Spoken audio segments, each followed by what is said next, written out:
Hello and welcome everyone to our first presentation for this year's Animal Rights Conference.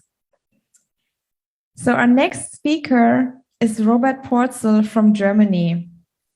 Robert is a national representative for the German anti-vivisection organization Ärzte gegen Tierversuche and founder of the animal rights group T-Zelle that aims to establish intersectional collaboration between social movements.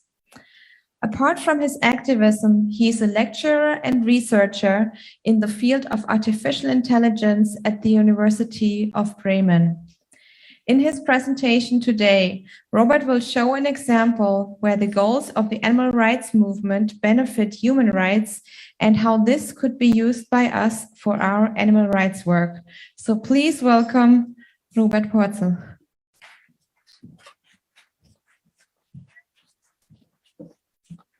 Thank you, Bianca. Hello, everybody. It's great to be back here. And first of all, let me thank this incredible organizational team for making this conference, this very important conference, possible again. So I wanted to start by introducing myself, but this has been done by Bianca already. I am a national speaker for Physicians Against Animal Testing, Ärzte gegen Tierversuche, and we support various local groups in and around the town of Bremen in Germany. And my work has little overlap with my animal rights activism, but there is room for computers in animal rights, and I will show you some examples. If you have any questions that you cannot ask after the talk, just send me an email. You find the address at the bottom of this slide. So in this talk, I want to establish one very basic fact, and that fact is that animal testing, vivisection, is a clear, open and shut case of an animal rights abuse that is very harmful for us humans.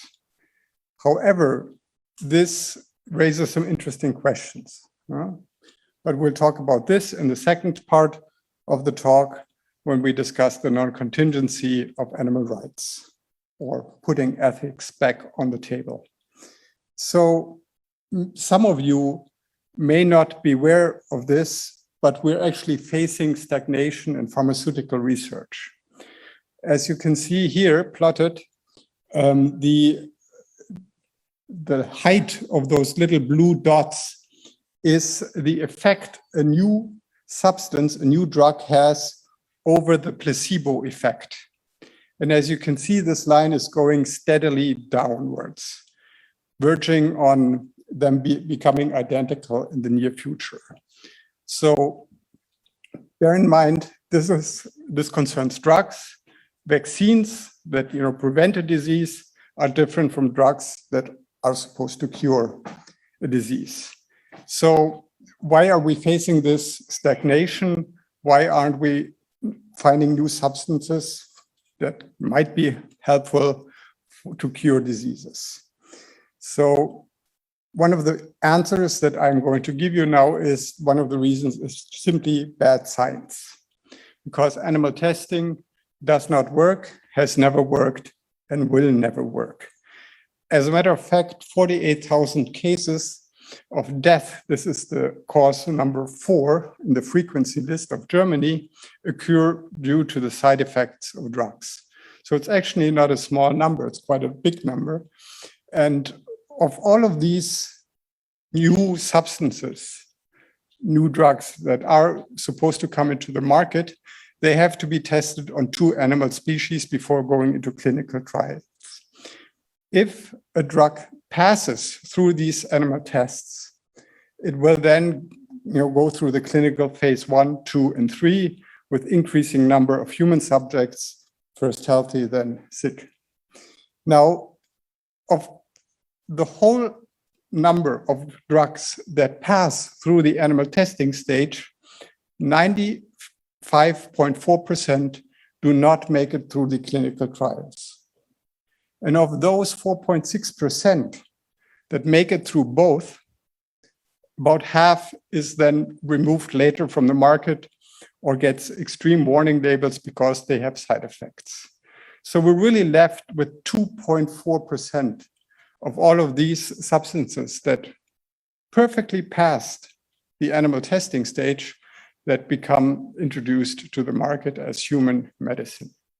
Now, this is not a very good success rate, 2.4%. It's actually a lousy percentage.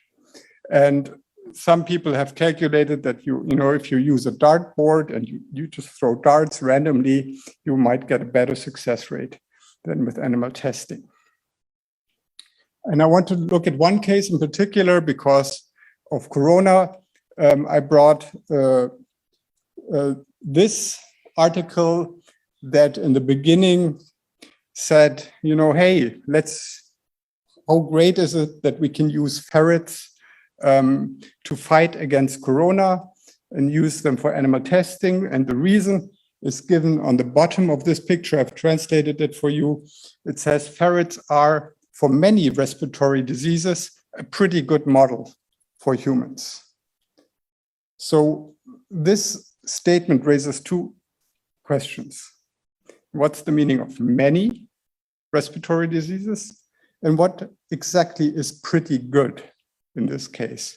Well, for the latter, we actually do have an answer because people have looked at this. And the success rate for respiratory drugs lies at 12.8%. So these, again, are all the cases that actually make it through the animal testing phase and through the clinical trials with humans. So a success rate of 12.8% basically means a failure rate of 87.2, roughly 90%. Now, if you take a bus to work every day and 9 times out of 10, the bus breaks down and doesn't get you to work, would you say that's a pretty good mode of transportation that gets you there 1 time out of 10? I don't think so. So it's really not a pretty good model. It's really a lousy model, and it doesn't work. The good news, however, is we have models that work. We have methods that actually outperform animal testing quite a bit, and they work completely without any animals. So one example you can see on the bottom are super small organs. As you know, in 2012, there was a Nobel Prize for the discovery of pluripotent stem cells. So we can take, a muscle cell, revert it to a stem cell, and turn it then into a lung, a liver, a heart, even a brain. And with these mini brains, mini lungs, mini hearts, we can perform all kinds of testing. So we actually have almost a human, complete human on a chip now, with little organoids that are connected. And this is real human tissue, and they really work like the human organs do. Even they're connected, all the metabolisms are identical. So testing on those makes a lot of sense. It's actually quite a step forward even, because we don't only test on humans, we can test on individuals. So we can test how this drug affects you or you. So you can have your own liver replicated or your own lung. Another example would be computer models. This is where I come in.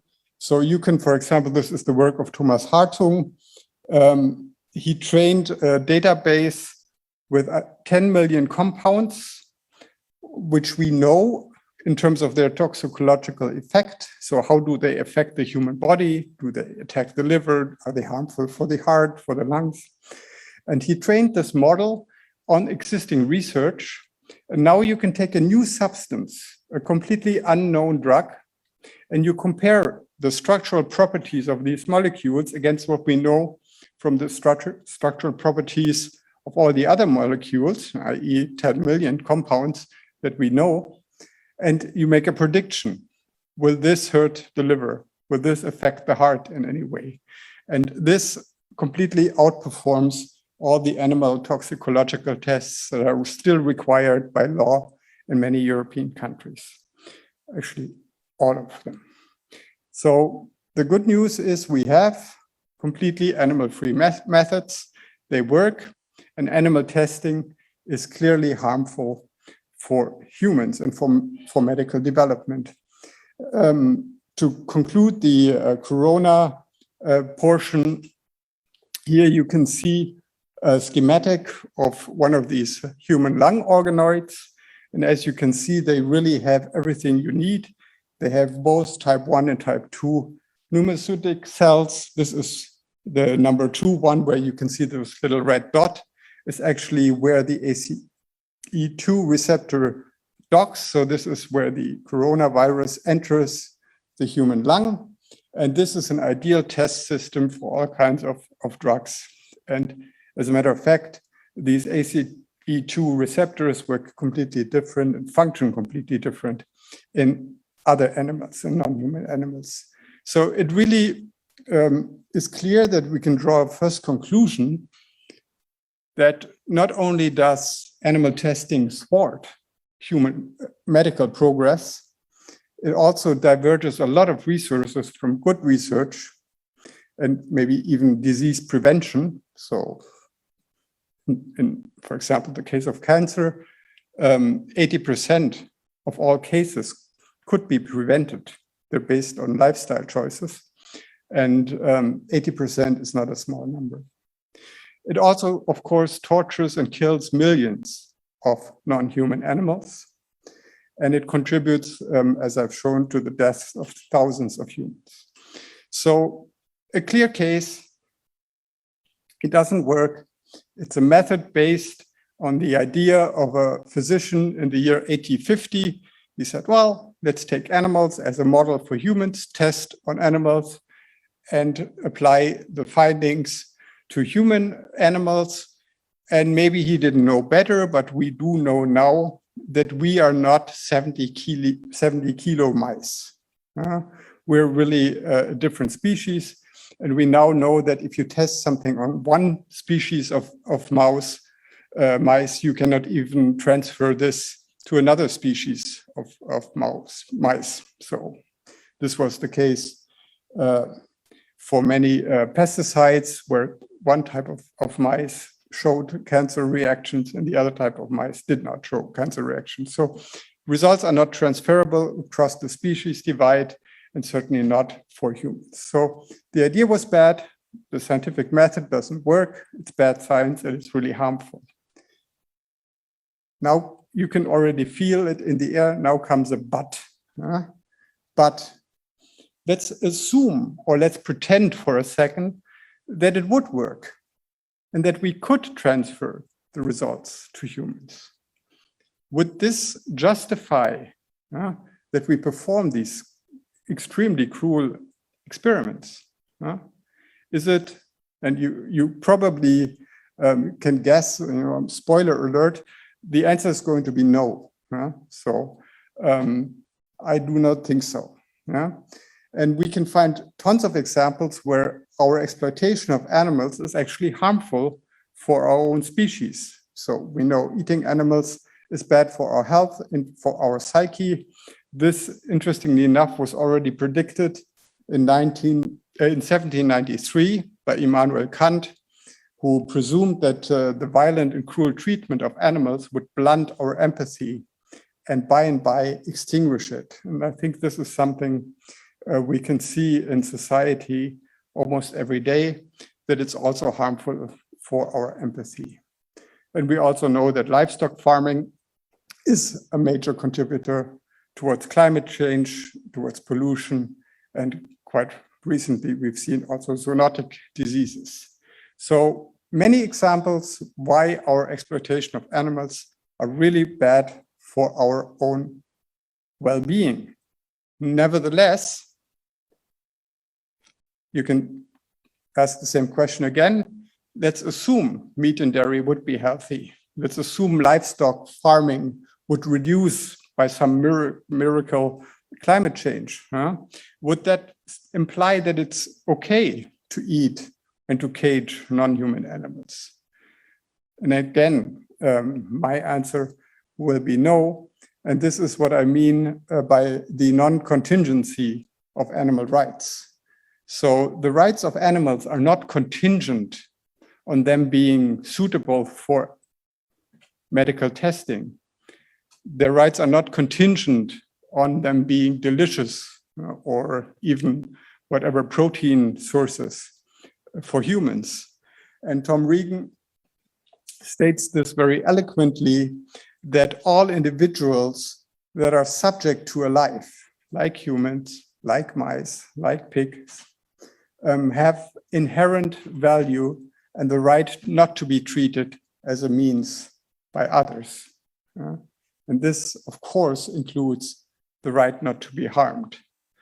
And so my real conclusion for this talk would be that it's really a good idea to go vegan because it's the right thing, and not because it's opportunistic, not because it's a sensible thing. And that animal rights are clearly not contingent on the usefulness of the individual species. So in a sense, this does not take this argument away from our repertoire of discussion. As a matter of fact, it just changes the order. You can say, well, let's stop animal testing because it's unethical, and also it doesn't work, which has a slightly different flavor than saying stop animal testing because it doesn't work and it's also unethical. So my invitation, and this, of course, the same pattern applies for countless other animal rights violations, most prominently eating animals. So my argument would be to use and to not ignore the human welfare argument. It's a strong selling point, of course, but to put ethics first again, because it's logically it makes more sense, because you don't get drawn into this debate. Well, maybe in this one case, animal testing does work, or in this one case, maybe eating fish isn't so bad. It will always remain an unethical thing to do. So if you have that argument first, and then you say, and also it doesn't work, or it's bad for you, or it's bad for the planet, you don't get into this logical quagmire. And I think putting ethics first again is pretty much in the spirit of Donald Watson, who you can see here. He was the founder, together with his wife Dorothy, of the Vegan Society in England in 1944. And for them, the animal rights movement and veganism were always meant to be social justice movements, and certainly not a diet. But as we know, veganism is also good for you. So again, the same pattern applies. You can have a social justice movement that is actually very good for human welfare. And this concludes my presentation. I have one more slide that I stole from Roger Yates from the Vegan Information Project. And this just is meant to show that speciesism is one of many isms, and all of these may have the same roots in us losing empathy, in propagating violence, in exploiting others, whether it's other humans, other animals, or parts of our human species.